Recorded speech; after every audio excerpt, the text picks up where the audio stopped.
Frédéric Thomas, bonsoir. Bonsoir. Vous êtes chercheur au CNRS accueilli à l'IRD, spécialiste des stratégies de transmission parasitaire. Oui. Pouvez-vous nous expliquer ce à quoi nous venons d'assister? Alors c'est une des plus belles scènes, à mon sens, de manipulation du comportement des hôtes par des parasites. Donc les nématomorphes, les vers que nous venons de voir, sont au stade larvaire des parasites internes d'arthropodes, principalement des espèces terrestres comme des grillons, des sauterelles. Mais lorsqu'ils sont à maturité, eh bien, ils sont libres et aquatiques au stade adulte. Et bien sûr, ils doivent impérativement rejoindre le milieu aquatique pour se reproduire. Et là, pour y arriver, eh bien, ils manipulent le comportement de leurs hôtes, les obligeant en quelque sorte à se suicider en sautant dans l'eau.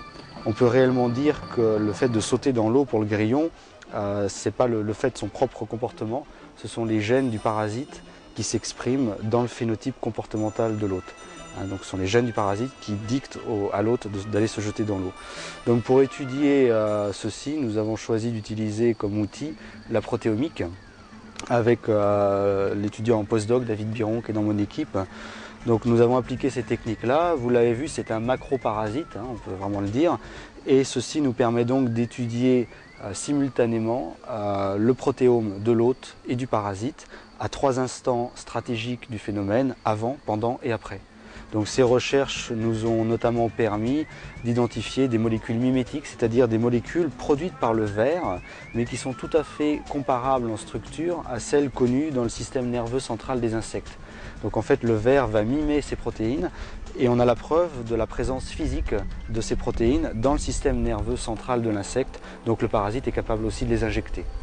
Alors là où ça devient intéressant en termes de santé publique, c'est qu'on sait depuis plusieurs années maintenant que la plupart des vecteurs qui transmettent des pathogènes à l'homme sont eux aussi manipulés par ces mêmes pathogènes, bien souvent dans un sens qui augmente l'appétit du vecteur, par exemple, qu'ils font piquer davantage, donc qui augmente la transmission. Et ça change tout d'un point de vue épidémiologique si l'on admet qu'un moustique infecté pique plus qu'un moustique non infecté. Ça change tout également si l'on admet qu'un hôte infecté est plus attractif pour un vecteur.